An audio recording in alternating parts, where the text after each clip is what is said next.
Teologia.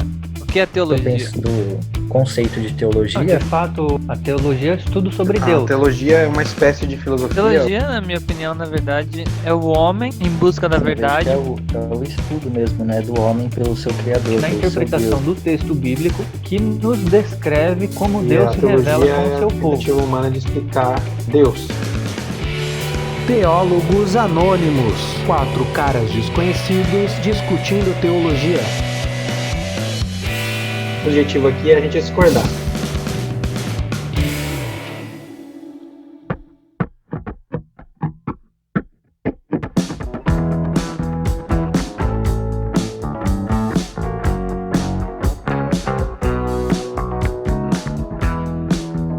É isso aí, galera. Tá começando mais um episódio dos Teólogos Anônimos aqui, o podcast dos 4 amigos discutindo teologia, com um tema bem eclesiástico hoje, um tema bem igrejal. Nós vamos falar sobre adoração, mas com certeza vai ter uma abordagem também que abranja aí uma conceituação geral também do termo. Mas antes de começar, eu queria fazer um comentário aqui. Tem uma galerinha que está reclamando que a gente está concordando muito. Mas, diante desse clima polarizado político que a gente vive, acho que as pessoas estão muito acostumadas com discórdia. Então, concordar faz bem também. Porque tem gente que vive para discordar dos outros, né? O advogado do diabo. É o cara que vai lá só para cutucar e criar discórdia. Então, concordar também faz parte da discussão. Vão chegar os temas mais polêmicos. Aproveitando esse parêntese aí, pedir para a galera, quem quiser mandar uma sugestão, reclamar do podcast, pode entrar lá no nosso Instagram, @teólogosanônimos, para mandar sugestão também de tema, pergunta. Quem sabe a gente não faz um podcast só com a sua pergunta. Bora lá então. Vamos começar esse tema aí. O que é adoração? Vamos lá então, posso começar? Pode.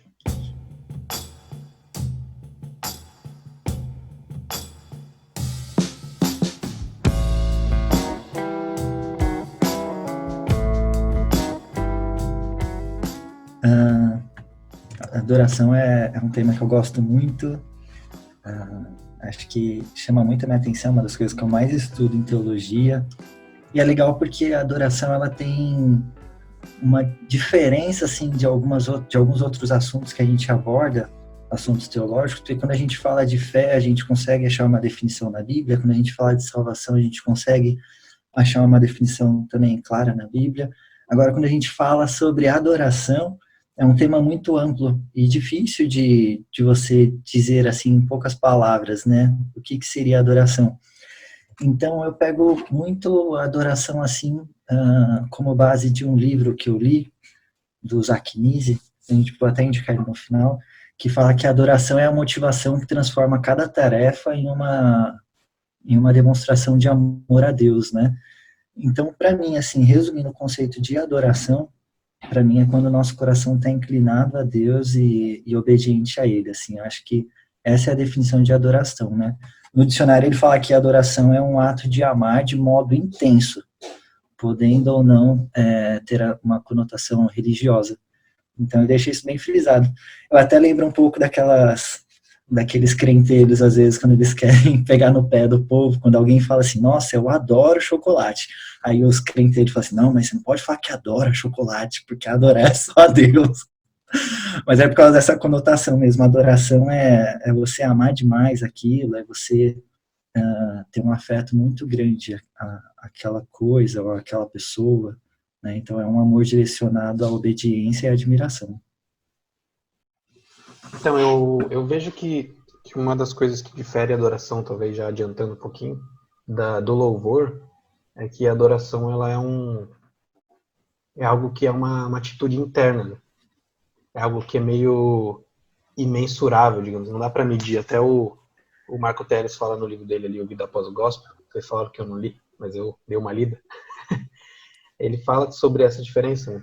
E eu acho interessante porque quando Jesus fala que o Pai procura adoradores que o adoram em espírito e em verdade, traz algo que é mais interno do que externo, né? Parece que o louvor é algo que vai ser externalizado, mas a adoração, como não está limitado as artes, ou a música principalmente, parece ser algo que é mais do coração.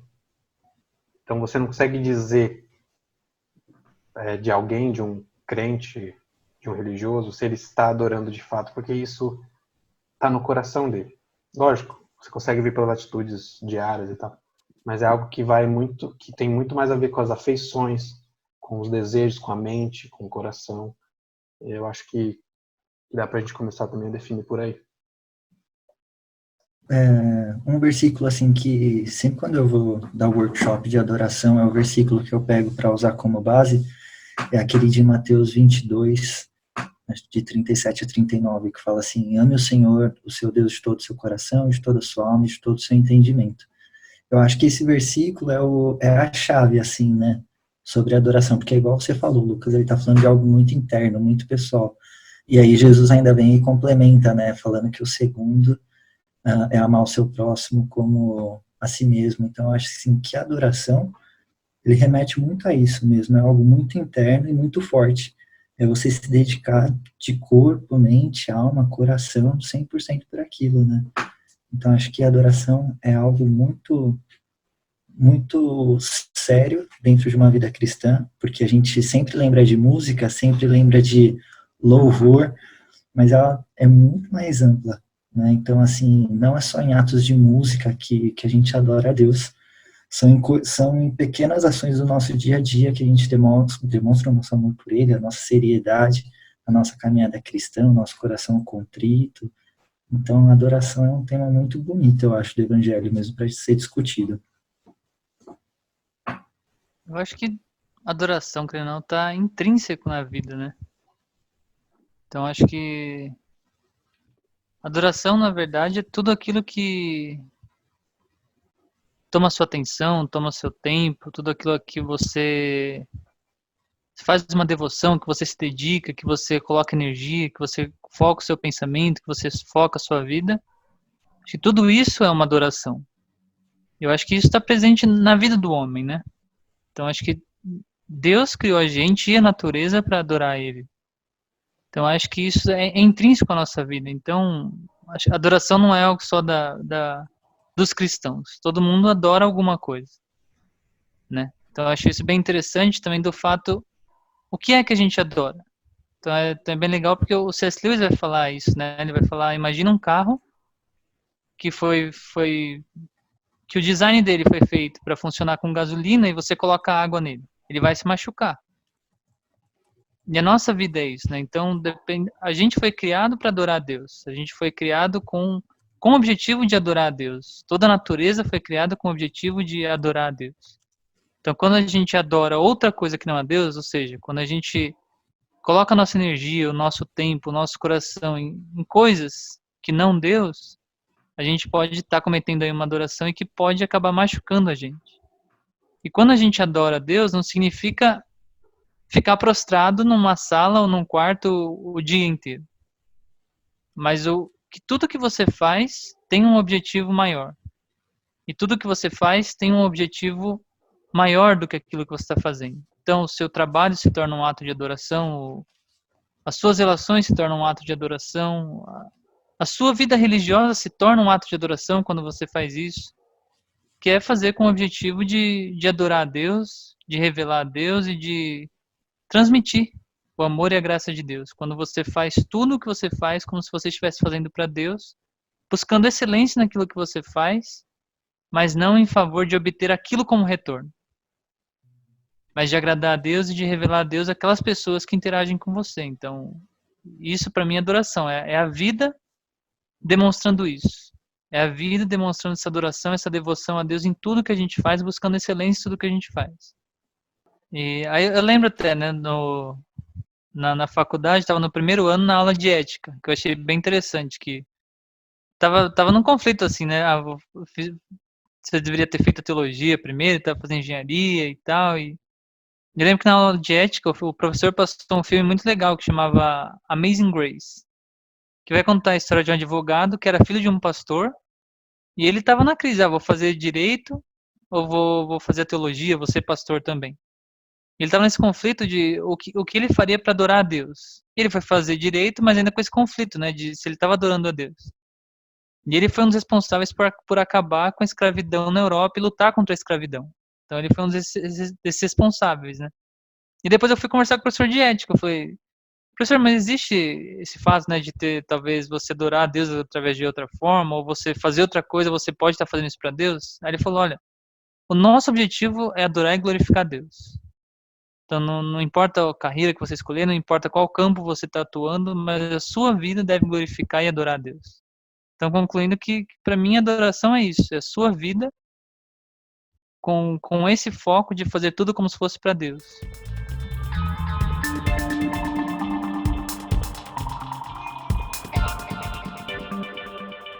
A adoração é algo pelo qual você vive e respira, né?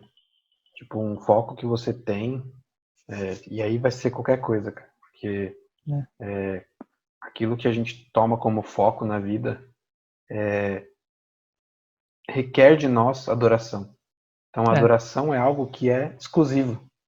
Tipo, adoração é exclusivista. Se acusa o cristianismo de ser exclusivista, mas toda religião, em essência, é exclusivista.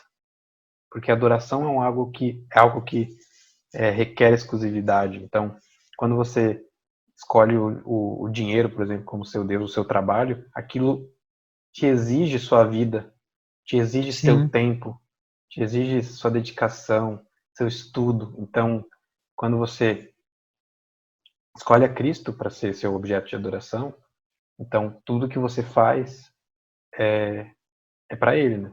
Então, em adoração. Sim. E assim qualquer religião. Então, a adoração é algo que é pelo qual você vive. Eu acho que às vezes a gente acaba segregando muito, assim, né? A adoração como se fosse um espaço de tempo dentro de um evento religioso. Então você tem um evento religioso, pode ser uma celebração de domingo, pode ser um encontro em uma igreja, e você acha que a adoração é aquele espaço de tempo que você canta, que tem música. Mas a adoração é a nossa vida. Acho que tudo que a gente faz, nosso trabalho é um ato de adoração, nosso estudo é um ato de adoração. A gente tem que parar de segregar tanto assim como se fosse um espaço de tempo dentro de um evento e trazer isso para a vida, que a nossa vida é adoração, eu acho. Quando a gente fala em adoração, casa muito com a ideia de glorificar a Deus, né? De fazer de Deus conhecido, fazer da sua dignidade conhecida.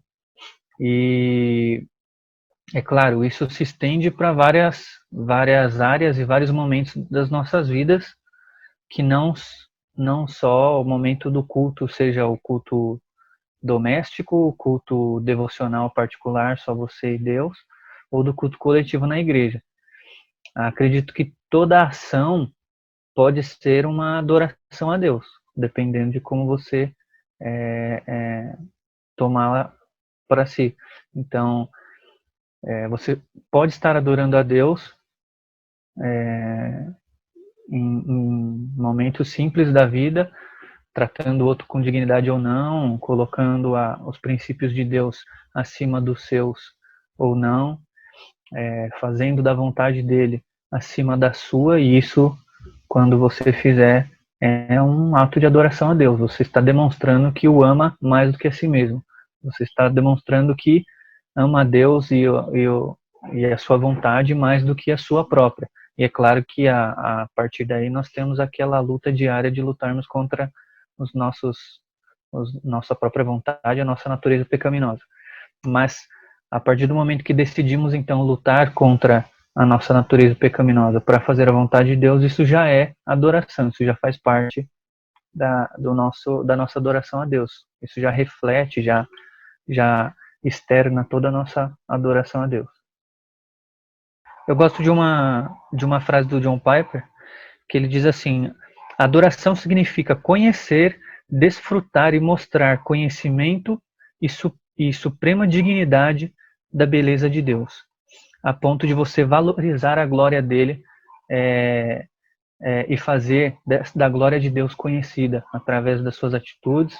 E é interessante que ele diz que isso é um movimento voluntário e consciente.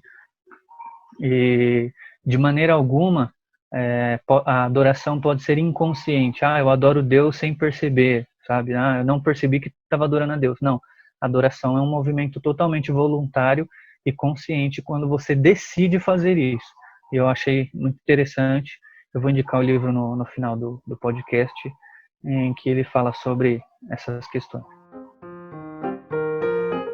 Adoração significa conhecer, desfrutar e mostrar o conhecimento e a suprema dignidade da beleza de Deus. John Piper. É interessante que tem que ser consciente, mas eu acho que quando a gente também, e aí é bem focado no cristianismo aqui, quando a gente tem uma vida de adoração, digamos assim, você vai conscientemente exercitando isso, você começa a ter atitudes e pensamentos que são espontâneos, né? Porque isso já faz parte de você. Então, não que sejam inconscientes, mas acaba que vira algo, entre aspas, automático, porque você vai amadurecendo, você vai tendo uma mente cristã, ou uma vida de adoração, né? É que parece clichê esses termos, mas eles estão corretos, né? Então, eu acho que também acaba gerando algumas coisas que você começam a ser automáticas, espontâneas, digamos assim. É que automático é um termo meio ruim. Acho interessante esse negócio do consciente, na verdade, né? Porque acho que consciente nesse sentido não quer dizer, tipo, nesse momento eu parei e vou ter essa ação. Mas eu acho que tem a ver com aquilo que a gente falou, de você direcionar o seu foco a algo. Isso é uma coisa consciente, né? Isso eu acho interessante, que está relacionado mesmo com a adoração. Não é que você para nesse momento e fala, nesse momento eu vou adorar. Mas é assim, direcionar ou ter como foco de vida um determinado objetivo. Então acho que nesse caso é mais uma intenção do coração do que realmente a ação que você está tomando naquele momento. Eu acho que isso é bem consciente mesmo. Isso é interessante, até porque leva a gente a refletir os nossos objetivos. Então, isso é bem interessante, assim, acho que, igual o Justin falou, não é o que você faz sem pensar. Pelo contrário, acho que quando você redefine seus objetivos, quando você pensa os seus focos e vê suas motivações, isso é um passo para a adoração. Acho interessante isso. Pegando o gancho do que vocês estão falando, assim, das atitudes, eu acho bem legal, porque o livro que eu vou indicar também, o primeiro capítulo dele, do livro do Bob, ele fala sobre as características de um adorador, né? É igual o Luquinhas falou, parece que é uns termos meio clichês, assim, mas quando eu li esse livro, o primeiro capítulo já falou muito comigo, porque ele joga muito essa questão de o que a gente adora, né? Então, até peguei ele aqui para ver alguns tópicos, né, que ele comenta. Então, ele fala o que realmente importa na minha vida, meu coração, o que eu amo, porque é muito fácil a gente falar assim, não, eu adoro a Deus, mas na hora que a gente vai refletir sobre o nosso coração está colocando um monte de coisa à frente de Deus, né? Então, ele comenta também a minha mente, o que eu acredito, porque tem pessoas que falam que adoram a Deus, mas ao invés de colocar o conhecimento da palavra em primeiro lugar, não, aí já buscam alternativas. Então, até onde a sua adoração vai a Deus, né? Ele coloca outros temas também, as minhas mãos, o que eu pratico, minha vida, que exemplo dou. Então, quando a gente fala que a adoração é algo interno, eu acho que esse livro, ele já começa destruindo tudo mesmo, assim, porque ele faz a gente refletir muito, porque ele fala assim, muitas vezes você acaba caindo na adoração à sua própria inteligência, às suas convicções pessoais, você coloca isso à frente da palavra de Deus. E você começa a refletir assim, o que será que eu adoro mesmo, né? Porque muitas vezes a pessoa, até mesmo cristã dentro da igreja, mas na hora que você começa a refletir, assim, que essa pessoa começa a refletir, às vezes ela vai ver que o eu dela está à frente mesmo da adoração a Deus, assim, né? Então é uma ação mesmo que ela é uma ação direcionada. Então a adoração, ela é uma ação direcionada a algo ou alguém, né? Então a nossa atitude conta muito, ela é a expressão da nossa adoração, né? Eu acho interessante também a gente destacar a adoração como expressão da obediência à palavra de Deus, né? É claro que a adoração se expressa de várias maneiras, em vários momentos diferentes da nossa vida, nos nossos relacionamentos, em como nós tratamos e damos valor às coisas que Deus dá valor, o que é importante para Ele. Mas eu acho interessante nós ligarmos isso à palavra de Deus, né? Ou seja, a partir daquilo que nos foi revelado, que agrada a Deus e que é a sua vontade, e a obediência à sua palavra então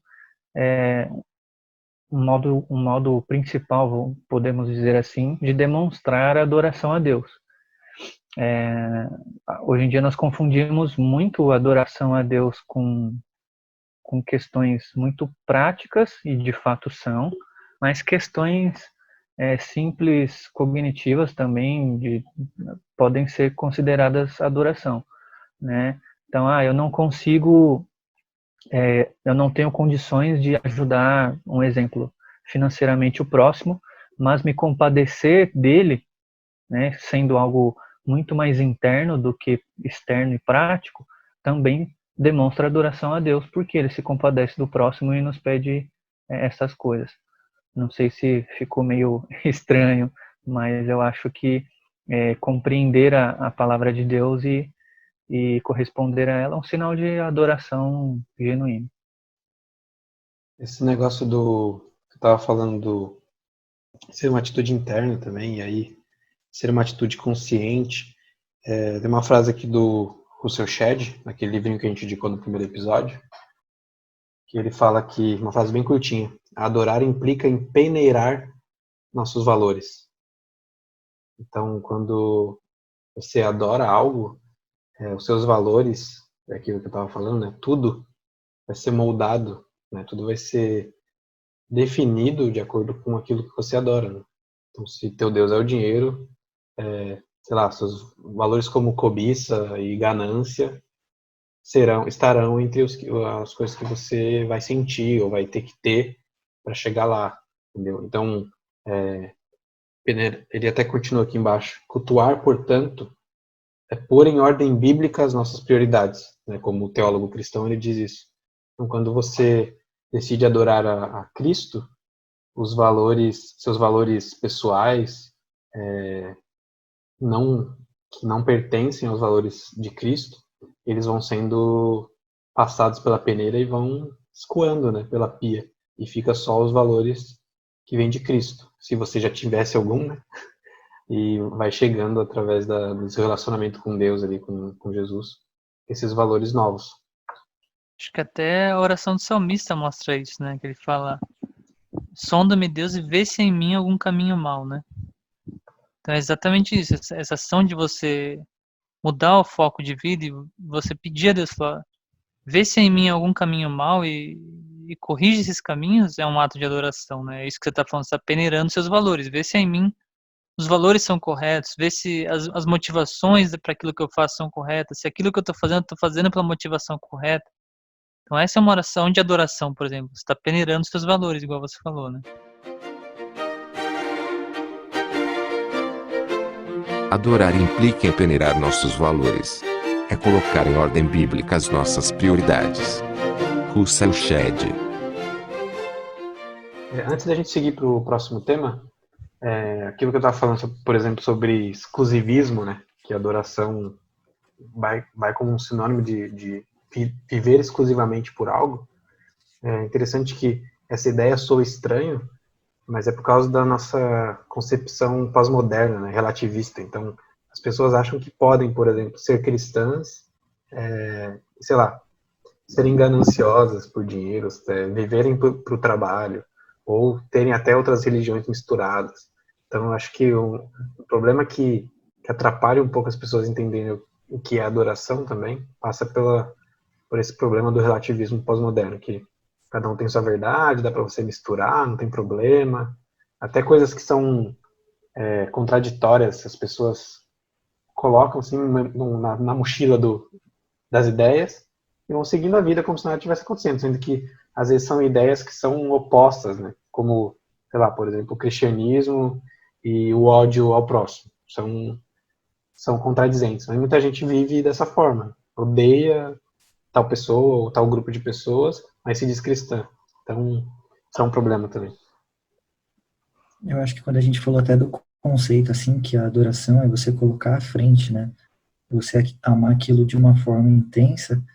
Então, quando a gente fala da adoração cristã, se você é um cristão, se você fala que adora a Deus, no momento que você fala que você adora, você coloca todos os preceitos dele à frente dos seus, né? Então, é estranho mesmo, assim, eu acho, quando a pessoa se denomina cristã, mas acredita em horóscopo, acredita em tarô, acredita no que lhe dá uma resposta mais rápido, né? Mas aí que a gente vê, né? Onde que está essa adoração, né? Essa adoração é verdadeira, né? Quando a gente vê na Bíblia aí que o Pai procura os adoradores que o adoram em espírito e em verdade, né? Será que é uma adoração íntegra? Então, Mas eu acho que isso vai cair muito sobre o que nós conversamos sobre fé também, né? É difícil porque assim, quando nós definimos que fé é de fato confiar em Deus, confiar sua salvação em Deus, e a adoração é uma consequência da sua confiança nesse Deus, eu acho que muitas dessas pessoas elas estão meio que enganadas por causa disso. Não é que elas não adoram a Deus ou porque elas não querem adorar a Deus. A grande questão é que elas não conhecem, elas não sabem quem de fato estão adorando. E não sabem a quem de fato estão seguindo ou a quem confiar. Então, assim, se o indivíduo tem mais de uma, vamos dizer assim, divindade, entre aspas, para nós cristãos só há um divino, só há um Deus, mas se para ele existe mais de um, e ele pode confiar a mais de uma divindade, então, de fato, ele não confia em nenhuma. Essa é a grande verdade, porque nenhuma delas se faz suficiente. Nós que somos cristãos, acreditamos que Jesus é o suficiente salvador para todo pecador. Então, assim, aí já é uma questão de adoração que esbarra na cosmovisão de fé da pessoa e tudo mais. Porque o 100% é nada, né? Porque a adoração é integral, ela é focada naquilo que você adora. Isso acho que tem a ver com aquilo que a gente falou, assim, do que a gente adora, na verdade, né? Então, por exemplo, a pessoa que ela vai na igreja, na igreja evangélica no domingo, aí na segunda ela lê o horóscopo, na quarta ela vai em outro lugar, no terreiro de Umbanda. Então, assim, na verdade, ela tá indo em várias coisas, mas ela não tá adorando nenhuma delas. Porque ela adora aquilo que ela tá indo buscar. Então ela vai na igreja evangélica porque ela quer alguma coisa. E depois ela lê o horóscopo porque ela quer outra forma de alcançar aquela mesma coisa. E depois ela vai para o centro para alcançar aquela mesma coisa, mas ela está em outro lugar buscando a mesma coisa. Então o que ela adora é aquilo que ela está buscando. Ela só está vendo meios, ou qual o meio que vai dar aquilo que ela adora, né? Então, isso é bem interessante também, porque isso é bem comum no Brasil, né? Mas é igual o Justin falou, elas não estão adorando nenhuma delas. O foco delas não está ali e nem está naquilo que elas estão fazendo. Mas está em ver qual o caminho mais fácil para dar aquilo que elas querem, que é realmente o que elas adoram, né? Onde o coração delas realmente está. Pode crer. Nessa adoração a Deus, há uma confusão muito grande entre amar a Deus e amar o que Deus pode dar, e há também uma confusão em buscar a salvação e fugir do inferno. São duas coisas diferentes, né? Muitas pessoas adoram a Deus pelo que Ele pode dar. E aí, de fato, você não está adorando a Deus, você está adorando o que Ele pode te dar. Outras pessoas buscam adorar a Deus e buscam a Deus para fugir do inferno. Ou seja, o medo de ir para o inferno, de uma condenação eterna, é muito maior do que o prazer de estar com Deus e de reconhecer a sua soberania, e tudo que Ele faz para o homem é bom, perfeito e agradável. Então, olhando para Deus como um gênio da lâmpada, Ele nunca será adorado, mas sempre aquilo que Ele pode proporcionar, como o Gustavo falou. E só reiterando que a gente não está criticando nenhuma religião, né? Tu fala assim, que a pessoa que faz isso, ela na verdade não tá tendo uma experiência autêntica com nenhuma das escolhas dela. Então, em nenhum lugar ela está tendo uma experiência autêntica de espiritualidade, né? Ela está buscando algo além e está usando tudo isso como meio para alcançar esse algo além que ela quer, né? Sim, foi o que eu disse aqui, né? A adoração, ela é algo que é exclusivo. E aí eu defendi aqui, eu entendo que é assim, que todas as religiões são assim. E as coisas que nós decidimos que vamos adorar, seja ela uma divindade ou não, ela sempre vai requerer de nós tudo.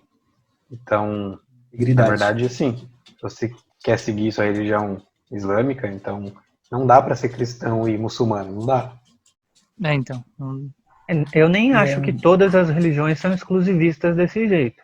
Algumas delas, principalmente as mais contemporâneas não, as mais novas, que não são milenares, elas acabam, algumas delas, não todas, bem poucas, acabam tratando como revelações culturais diferentes de um mesmo Deus. Então aqui ele se revelou como um tipo de Deus, lá na África ele se revelou com outro nome, com outras características, mas que na verdade é o mesmo Deus. Hoje em dia esse pensamento já existe, né? Mas as religiões milenares, as que têm maior tradição e tem um número de adeptos maior, são exclusivistas mesmo.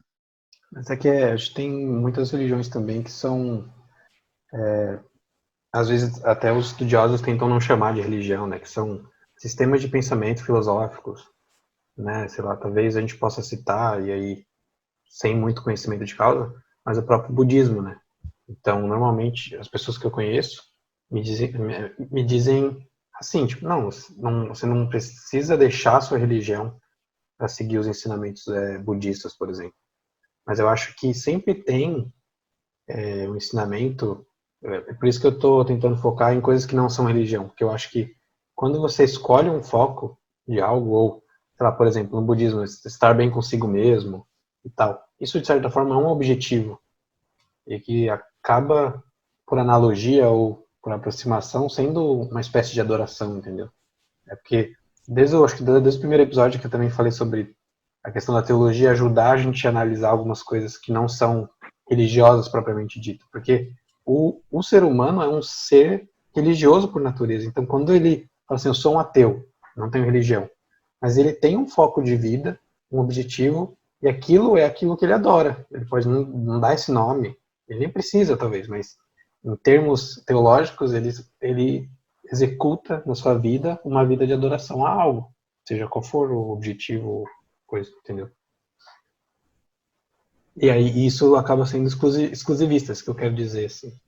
Mesmo as religiões que não revogam no seu credo, né, na sua lista de crenças, a exclusividade, mesmo assim, para mim, eu vejo que todas são exclusivistas de alguma forma, entende?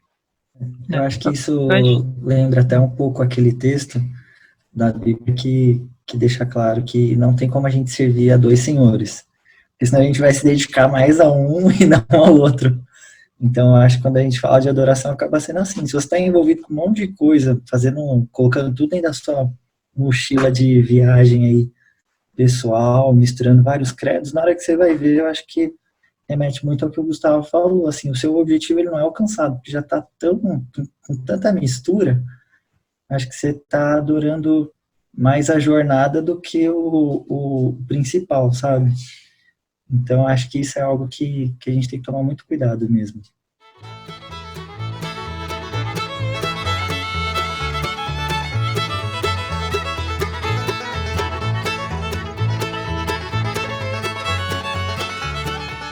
Bom, galera, vamos seguir aqui. A gente já falou bastante de adoração, que é o nosso foco aqui desse episódio, mas vamos tratar um pouquinho de algumas coisas para a gente poder limpar um pouquinho o conceito de adoração que muitos evangélicos têm. Que a gente pode começar, por exemplo, falando sobre louvor. Muita gente confunde aí, quando fala de adoração, já pensa assim, não, adoração é aquele momento de música do culto que a gente chama de louvor. Já é uma confusão entre louvor e música. E aí tem a confusão entre adoração e música gospel, digamos assim. Então, tipo, por exemplo, a gente já falou de uma diferença aqui de adoração e louvor, que a adoração é uma atitude que é interna, ou seja, uma atitude do coração. não consegue tanto julgar quem está sendo sincero ou não. Mas o louvor é uma atitude externa, é um elogio que pode ser externalizado por meio da música ou não, para começar a nossa discussão aí. Eu acho que você já resumiu bastante, assim, né, Luquinha? O louvor, ele é o ato de você engrandecer, de você exaltar, e aí também pode ser de diversas formas, diversas expressões, mas dentro da igreja tudo vira uma bagunça, né? A gente fala o momento do louvor, a gente fala assim, eu vou lá na igreja agora para adorar a Deus, então são vários conceitos que vão se misturando tudo, né? Mas acho que você deixou bem claro. O conceito de adoração sendo algo interno, o conceito de louvor sendo a exaltação a algo, né? Igual quando a gente fala assim, ele fez isso com muito louvor. Então a gente acaba passando uma credibilidade, uma forma de engrandecer aquilo, né? Então o louvor, ele é um elogio mesmo, uma exaltação. É isso mesmo que a gente falou também, de adoração ser algo mais amplo, que você demonstra na sua vida e com a sua vida. E o louvor talvez é algo mais específico, de uma determinada ação que você tem no momento para adorar a Deus, o que você expressa isso a Deus de alguma forma, né? Isso pode expressar através das artes, né? Acho que a beleza da arte na história do ser humano é expressar as coisas de alguma forma quando faltam palavras ou quando você não encontra outra forma de expressar, então isso pode ser através da música, desenho, pintura, é algo que você faz com essa intenção de, como o Gregory disse, exaltar a Deus, que pode ser transmitido sim através das artes em geral, eu acho. Para quem não é do contexto igrejeiro, né, alguns termos se confundem até para nós que somos igrejeiros, né? No Antigo Testamento, quando se falava de louvor, o que nós temos como traduzido para louvor, aparecem geralmente duas palavras. A primeira, halal, no hebraico, que significa produzir ruídos e sons. Ou seja, não é uma atitude, senão diretamente produzir som. E é uma segunda palavra que aparece com menos frequência, zamar, que significa bem dizer através de música. Então, assim, direto do hebraico já traz uma noção específica do que é louvar e de como esses termos aparecem no original, e diferentemente da adoração que nós falamos no início. Bom, uma coisa que pega também para a adoração, né, que envolve essa questão de confusão com música, são os temas, né, parece assim, tipo, o conteúdo de músicas de adoração. Porque hoje há um tempo atrás, a gente tinha o estilo de música adoração, né, depois adoração extravagante, e agora a gente tem o termo em inglês, worship, né, como se tivesse um estilo musical, né, de instrumento, de letra, né, que a gente chama de worship. E o pior, na minha opinião, já começando a minha crítica, é que normalmente essas músicas de worship são músicas que são voltadas para a experiência pessoal de êxtase, né? Então já não é muito uma música que tem o foco no objeto de adoração, que é Jesus, mas tem o foco na sensação do ser humano naquela música. E, cara, eu preciso deixar registrado, gravado isso aqui, a minha repulsa por uma música chamada O Carpinteiro, do Alexandre Vilas Boas. Porque aquilo não é uma música de adoração, aquilo não é uma arte bem feita, exceto pelo instrumental e pelo clipe, que é muito bem feito, mas tem uma letra ridícula que só excita êxtase, tipo, emocional, euforia, sabe? Tipo, a música cresce e tem uma sacada de Jesus batendo na porta, e aquilo não diz nada. Aquilo não diz nada nem para me ensinar, porque eu vejo que às vezes o momento de música no culto pode ser didático, e nem é um ato de adoração, né? E tipo, esse aqui é meu livro, né? E minha tese não, mas meu trabalho de conclusão de curso do curso de teologia, que não é bem só uma crítica, mas assim, apontar um fato que aconteceu na história da igreja, que paramos de ter canções e momentos de adoração cristocêntricos, que era o foco das músicas do Novo Testamento, que a gente tem ali. E aí não dá para ficar falando quais são, mas tem alguns textos. Eram canções cristocêntricas e comunitárias, e passaram a ser canções egocêntricas ou individualistas e não comunitárias, né? Tipo, individualistas que não adoram a Deus, mas trazem mesmo essa ideia da experiência, né? Da experiência pessoal, de sentir algo, né? A repetição de frases e tal, e vira aquele mantra. Já tô nervoso já.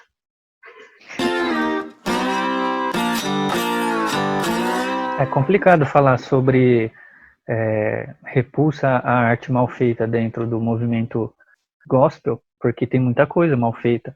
É claro que tem muita coisa boa e nós precisaremos aí de Falei só de uma música. muito tempo para isso, né?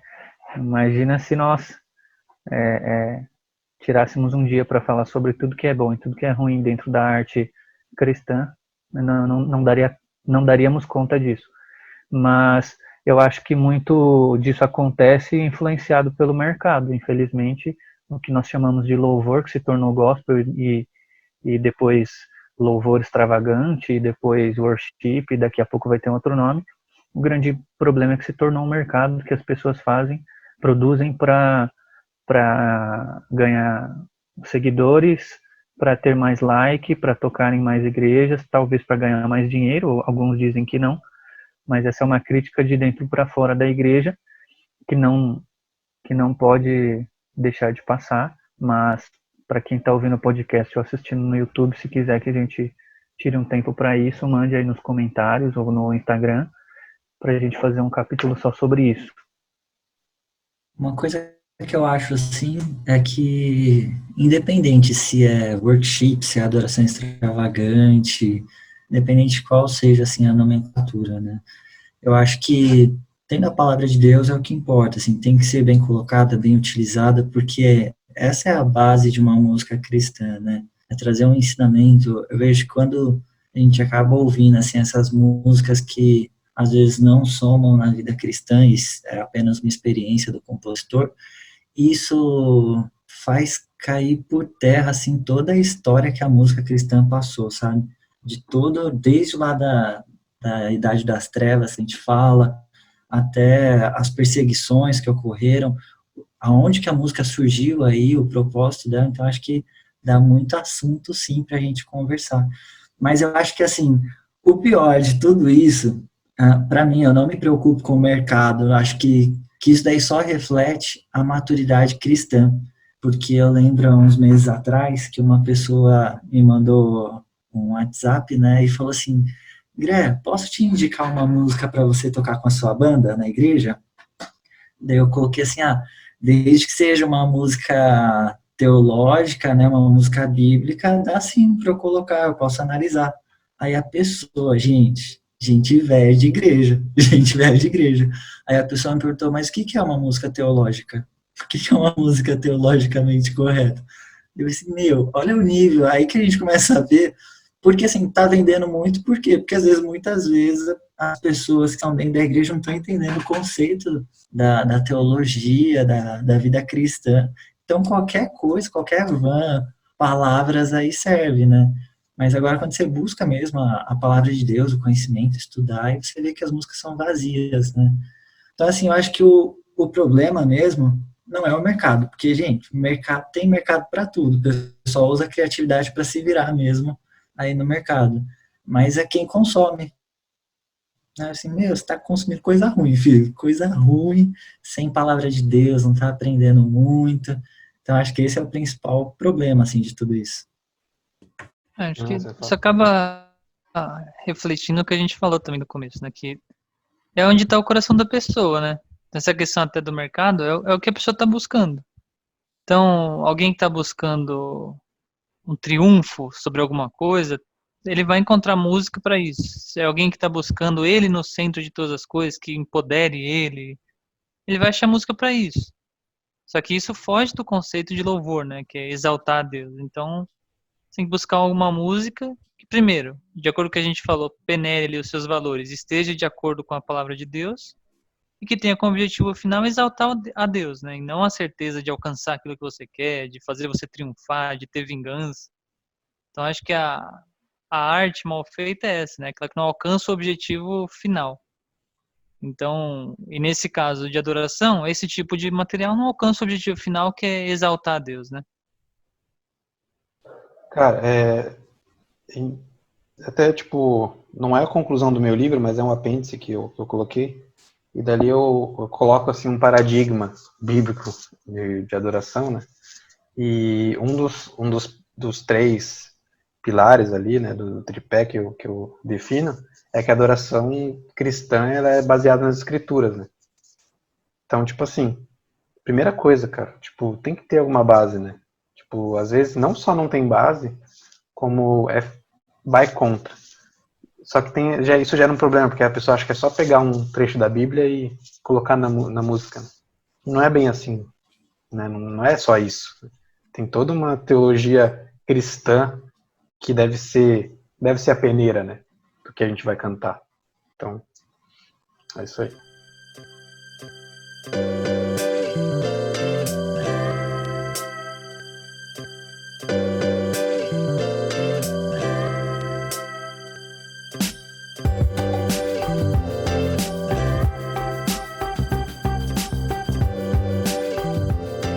É isso aí, galera. Chegamos ao final do nosso 4º episódio, em que falamos aqui um pouquinho do que é adoração. Se você discorda um pouquinho da gente aí sobre música gospel, não fica chateado com a gente, não. A gente ama Jesus, você também. E tamo junto. Chegamos àquele momento de indicação de livros. Eu queria começar aqui com Gustavo Macieira. Ele vai indicar um livro, cara, muito bom. Queria indicar um livro de um teólogo brasileiro, genial, muito amigo também do Lucas Ávila, o Gospel, que ele aborda justamente a questão da música no Brasil. Então ele faz uma análise e uma crítica aí da música gospel produzida no Brasil e o que tem no centro desse material produzido. É Deus ou é muitas vezes eu mesmo, o que eu quero, o que eu busco? Então, é um livro bem interessante, ele faz essa crítica, essa análise e acaba abordando bastante do que é o louvor autêntico, a adoração autêntica. É isso aí, galera. Tá vendo aí em todas as lojas Amazon americanas. Não, vou indicar um livro só do John Piper, que se chama A Exultação Expositiva, que é um livro sobre a exposição da palavra de Deus e como nós devemos exultar por isso, né? Ao expor a palavra de Deus, esse é um movimento de adoração genuíno. E é interessante que nos 2 primeiros capítulos do livro ele vai tratar sobre a essência da adoração coletiva e vai nos ensinar como a Bíblia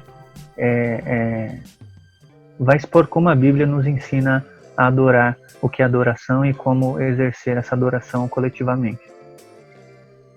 Vai lá, Gui. Eu queria deixar aqui 2 livros. O primeiro é o curso Vida Nova de Teologia, bem legal, de louvor e adoração, do Bob Kauflin. É bem legal porque esse livro ele é muito completo, ele pode ser usado também nos ministérios de louvor e adoração da igreja, para trabalhar o papel do líder. E é legal porque ele traz vários temas aqui legais, como adoração a Deus, a Bíblia dentro da adoração. Ele fala também do poder de transformação aí das comunidades locais em relação ao Ministério de Música, com teologia. Então é bem legal, eu gosto bastante dele. E um outro que é o que eu mais gosto de todos e todos, é esse daqui, ó, Como Adorar o Rei. Ele é um livro do Zach Nise, um dos líderes de louvor da igreja Gateway Church. É um livro muito legal, muito prático também, ele traz uns conceitos bem simples, assim, bem diretos, é uma linguagem gostosa, e abrange várias expressões de adoração, assim, na vida do adorador.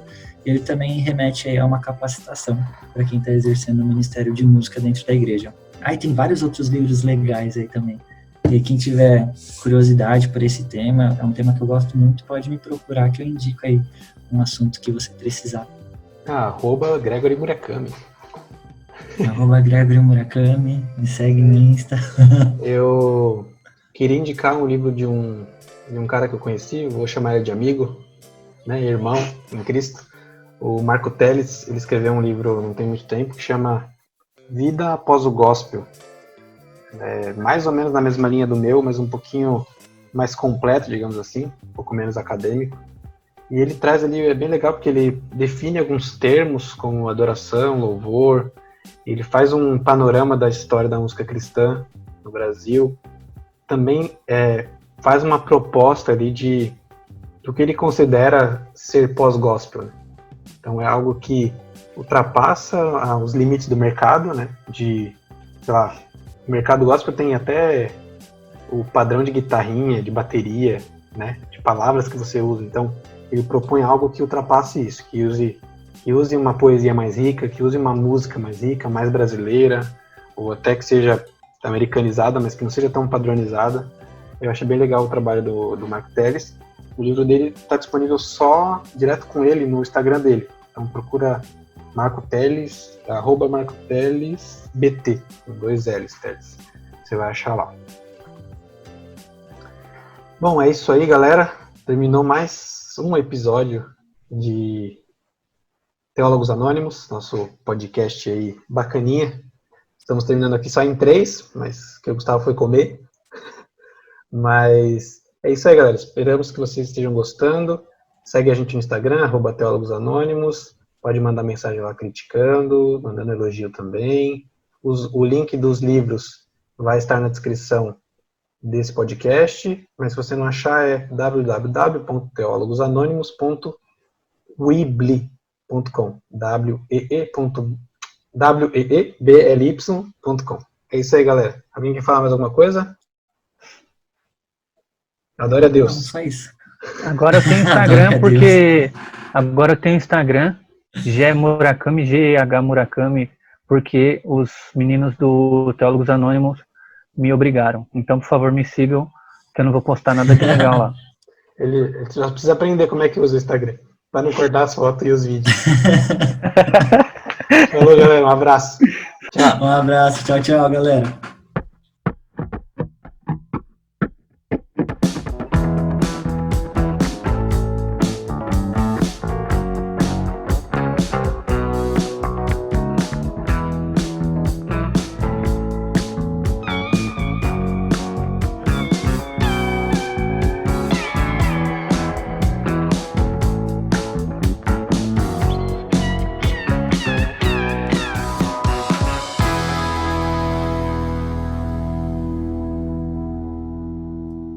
Vamos aproveitar que o Gustavo não está aqui para falar mal dele.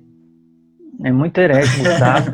Se você estiver assistindo no pós-crédito, o Gustavo é muito herege. A gente tem que ficar ensinando ele as coisas para ele falar no meio do programa.